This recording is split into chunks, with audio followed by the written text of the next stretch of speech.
नमः ॐ विष्णुपादाय कृष्णप्रेष्ठाय भूतले श्रीमते भक्तिवेदान्त स्वामिन्निति नामिने नमस्ते सारस्वते देवे गौरवाणी प्रचारिणे निर्विशेष शून्यवादी पाश्चात्यदेशतारिणे. Hare Krishna everyone. So let us discuss shloka number 21, chapter 4 of Srimad Bhagavad Gita. निराशीर्यत चित्तात्मा त्यक्त सर्व परिग्रह शारीरं केवलं कर्म कुर्वन् नाप्नोति किल्बिषम्. So few more characteristics of a devotee is what is being described here. Nirashir. Ashir means somebody who is full of desires. I want this, I want that, I want something else, everything for my sense gratification. But a devotee, nirashir, no desires for sense gratification. That is why he is able to be so content and satisfied. And then what is it? Yata chittatma. Yata chittatma means his mind and intelligence, and as a result of that his senses also, everything is under control. It is not like this, unbridled horse that it can run anywhere and everywhere. The senses are controlled because he is able to control the mind. He has learned the art of mind control, and his mind is controlled because his intelligence is very sharp, not just material intelligence, here mostly spiritual intelligence to know what is right, what is wrong. So yata chittatma, completely controlled, tyakta sarva parigraha. Also, what does this devotee do? Parigraha means possession, proprietorship. Tyakta, to give up. Tyakta sarva parigraha. He gives up all sense of proprietorship. Because he clearly knows Isha Vasyam Idam Sarvam. Everything Idam Sarvam belongs to whom? Isha, the supreme controller Krishna. So what is the point in me thinking that I possess these things? I don't. So for this, I would like to share an example, a real life example of Srila Prabhupada. So in Detroit, we know Detroit is an auto city. A lot of these motor companies, auto companies are there in Detroit. Once upon a time, it was really thriving and doing well, but right now Detroit is a bankrupt city. Motor companies are not doing well in America. But at the time, in Detroit, there was this huge... It's a mansion, and that too, what kind of a mansion? Very royal, like the knobs are gold plated, everything is regal about it. Huge, plenty of rooms and all kinds of, you name it, it was like, another name for luxury. So Prabhupada with a few of his disciples, they were looking at this building. Why? Because they needed a place for the temple. They were looking around, and there was a guided tour that was given, so they really liked it. Prabhupada really very much liked it, and he wanted this building. So what did Prabhupada do? He was such a master negotiator, I tell you. He's a master deal maker. So he spoke to this person and he said, you know what, we would like to buy this building. And he said, but we are servants. We are servants of the Supreme Lord Krishna. So we want this building in service of Krishna. So I think you should give this building to us for free.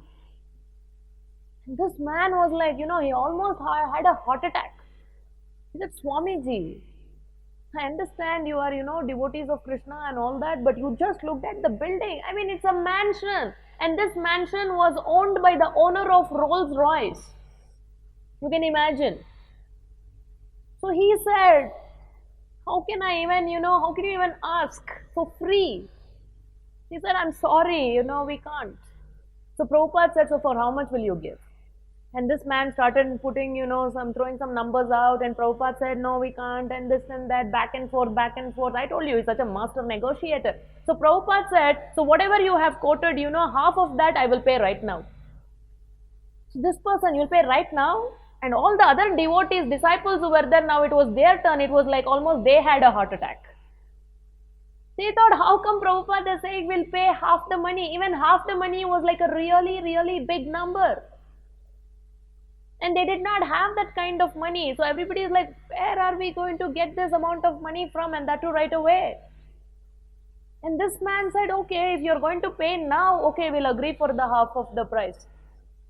And what did Prabhupada do? He called Alfred Ford. Alfred Ford is the great grandson of Henry Ford, the founder of the Ford Motor Company. So Alfred Ford was a disciple of Srila Prabhupada. He still is. His name is Ambarish Prabhu, Ambarish Das. He is undertaking this huge temple construction in Mayapur, Temple of Vedic Planetarium. So he calls him and he says, so we looked at this building and I think it will be a really wonderful place for Krishna's temple, another ISKCON center in Detroit. So this is the money he has quoted. So I think you should fund this. Alfred Ford said, Prabhupada, whatever that price, Prabhupada has agreed to, he said half of that right away I can write the check. And then he said for the other half, his fiancée at the time, Sharmila Mataji, she was the daughter of the union head of the Ford Motor Company. And they both were about to get married. And she was also a disciple of Srila Prabhupada. So Alfred, Ambarish Prabhu, he calls Sharmila Mataji and says, will you be able to pay the other half? And she says, okay, I will do it. So right then and there, Ambarish Prabhu comes, Sharmila Mataji comes, he pays half, she pays half, and the whole deal is settled. And never again Prabhupada stepped into that building again in his life. But even today, when you go to Detroit, I welcome you, invite you to visit the temple, beautiful temple in Detroit.